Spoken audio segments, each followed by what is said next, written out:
जब आप जल शंकर को चढ़ाने तो रोज ही जाते हैं।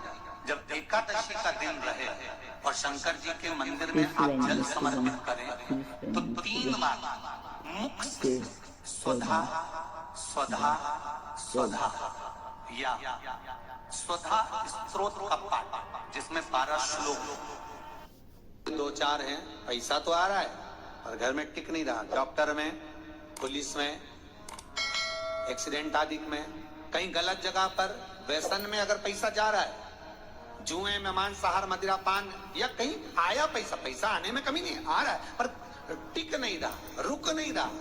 कोई मांगने आ गया, दे दिया, फिर वहां से अपने पास नहीं आ रहा, अपन कह रहे भैया हमारा पैसा लौटा दो, नहीं आ रहा।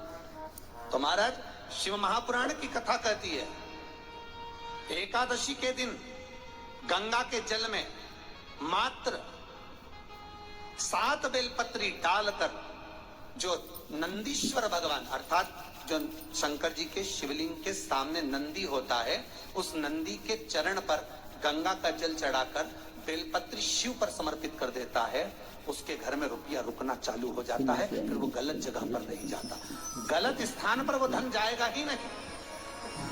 तूने मांग तुझे क्या चाहिए।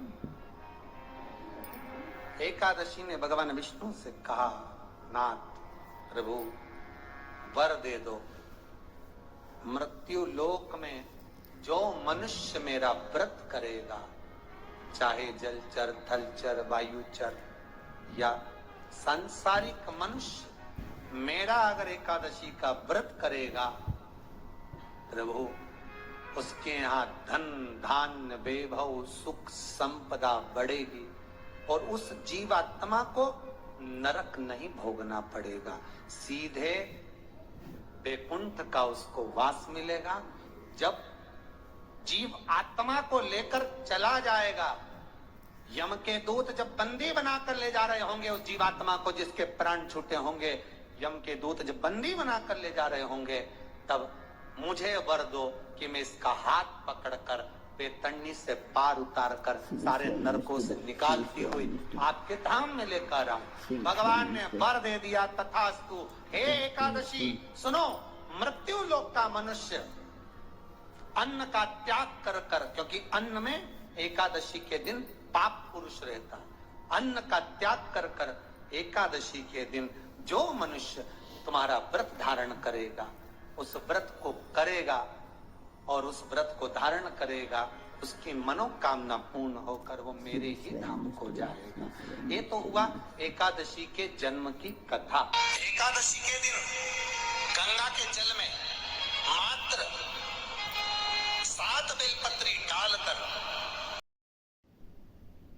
श्री शिवाय नमस्तुभ्यम। हर हर महादेव। पूज्य प्रदीप मिश्रा जी ने एकादशी का बहुत अच्छा उपाय बताया है और पूज्य प्रदीप मिश्रा जी ने बताया है कि एकादशी का व्रत धारण करने से हमारे घर में धन संपदा की वृद्धि होती है। पूज्य प्रदीप मिश्रा जी ने अपनी पहली कथा में ये भी बताया था कि अगर एकादशी के दिन हम पीले रंग की वस्तुएं दान करते हैं तो हमें उसका सुख अवश्य प्राप्त होता है। इस दिन हम पीले रंग के कपड़े, पीले रंग के फूल, वस्त्र या कुछ खाने की चीज़ें भी हमें किसी को दान में दे देनी चाहिए। ऐसा करने से हमें बहुत ही पुण्य प्राप्त होता है। पूज्य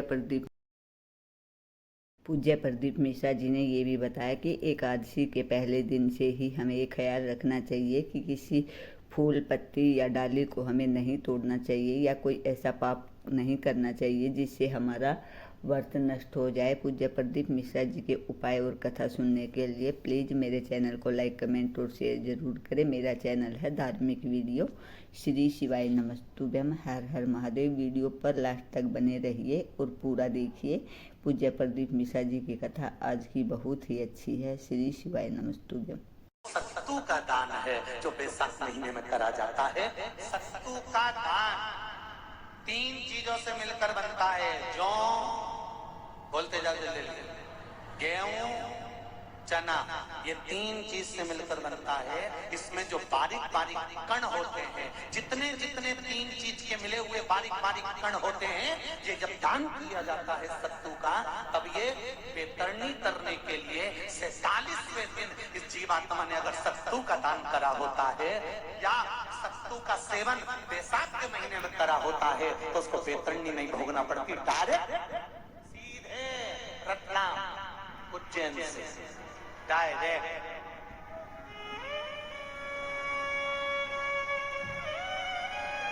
किस किस के यहाँ बनता है सत्तू?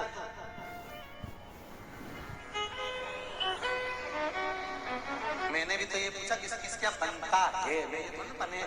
अभी थोड़ी ना कि अभी बन गया, बैसाख में बनता तो होगा। पहले गांव के लोग तीरथ करने जाते थे, गांव का लोग जब तीरथ करने जाता था, कोई सामान नहीं ले जाता, सत्तू बांधी पोटली में धरा यूं और पानी में और नमक डालिया या शक्कर या गुड़ घोल के और पी के वही चले। आज के अब जब सैनिक युद्ध करने जाता है, थक जाता है, बहुत थकान हो जाती है, जब उससे देखा जाता है तो सैनिक का जो कमांडर होता है वो सत्तू मंगवाता है और गिलास में घोल घोल कर पूरी सेना को पिलवाकर फिर युद्ध में उतार देता है। फिर युद्ध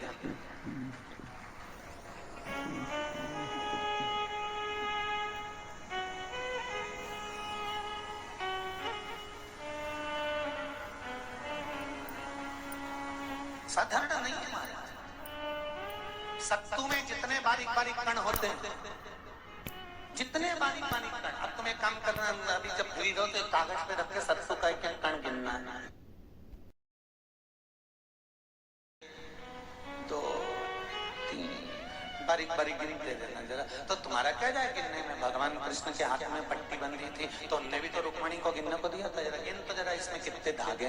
रुक्मणी जी ने कहा इसमें 9,999 धागे हैं। भगवान ने कहा बस यही 9,999 मुझे द्रौपदी को वापस लौटाना है। गिन के लगा, अभी अभी लगा लो, पर तो भगवान गिन के बता ही देगा कि तुमने जो सत्तू दान करा था, तुमने जो सत्तू खाया था, तुमने जो सत्तू भगवान को दिया था, सत्तू का लड्डू बनाकर तुमने बैसाख महीने में भगवान की जो पूजन करी थी, तो अमावस्या के दिन, पूर्णिमा के दिन या अक्षय तृतीया के दिन तुमने जो सत्तू दिया था, भगवान तो गिनती बता देगा कि उस सत्तू में कितना कण था।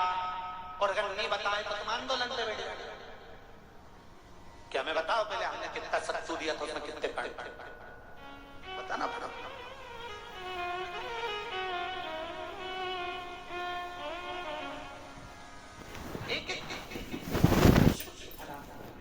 चांगुना में 1 लोटा जल भरा, उसमें थोड़ा सा चंदन डालकर बेलपत्री के वृक्ष के नीचे ले जाकर डाल देती, थोड़ा सा जल बचाकर शिव जी को डाल देती। शंकर भगवान ने एक दिन चांगुना के सामने मन में विचार प्रकट करा और पार्वती जी से कहा, पार्वती एक बात समझ में नहीं आती, आधा जल ये बेलपत्री को देती है, आधा जल मुझे देती है। जब आधा जल मुझे देती है तो मुझे बड़ा गुस्सा आता है, क्योंकि बच्चे और बूढ़े ये दोनों एक समान है। बच्चों को थोड़ा सा भी उसकी सामग्री में से, उसकी चॉइस की चीज में से तोड़ के अगर दूसरे को दे दिया तो बच्चा यूं फेंकेगा, वो जाके और मुंह फुला के बैठ जाएगा, नहीं खाऊं नहीं खाऊं। फिर माँ समझाए थारे ही भाई है होगा, नीचे मत को ऐसा भाई भाई तो मेरा ये रिश्ता था, मुझे तो पूरा ही। फिर मां अंदर जाएगी, फ्रिज में से वापिस पूरा की पूरा आम निकाल के लाएगी और आम देगी, ये पूरा है, चक्कू से कटा नहीं, देख छोरा भी इतना है वाला, पूरा घुमा घुमा के देख लेगा।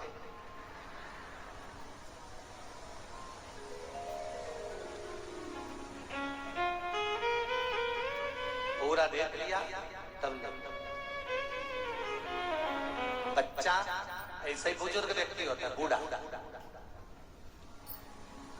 पति को भोजन दिया तो उसमें चटनी रख दी, जीरा मन रख दिया, पापड़ सेक के रख दिया, और बुढ़ा व्यक्ति जब भोजन करा तो उसमें कहीं नहीं, तो बूढ़े की निगाह में तो आ ही जाता है कि बताओ अपनी तो वैल्यू बेस गई। तो बच्चे के मन में और बुजुर्ग के मन में आ जाता, बच्चा बूढ़ा भगवान ने कहा ये आधा जल कहां डोल के आती है। पार्वती जी ने कहा उसके संतान नहीं है, इसलिए वो बेलपत्री की भी आराधना करती है और आपकी भी आराधना करती है। ठीक है,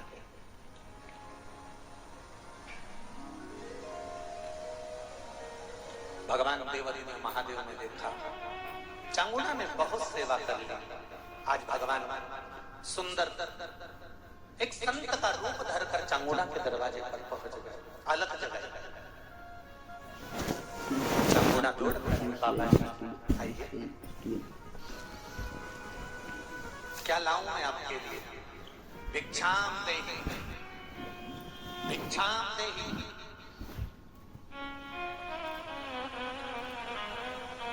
बाबा ने सब दूर से भिक्षा ली और चांगुना जैसी परात भरकर रानी चांगुना देवी जज खूब सारा सामान लेकर आई तो बाबा ने मना कर दिया, मैं आपके हाथ की भिक्षा नहीं ले सकता, मुझे नहीं लेना है। क्यों? कहा आपकी संतान नहीं, आपकी औलाद नहीं, संतान नहीं है। और अगर आपकी संतान नहीं है तो आपके हाथ की भिक्षा लूंगा तो मैं भिक्षा लेकर जाऊंगा कहां?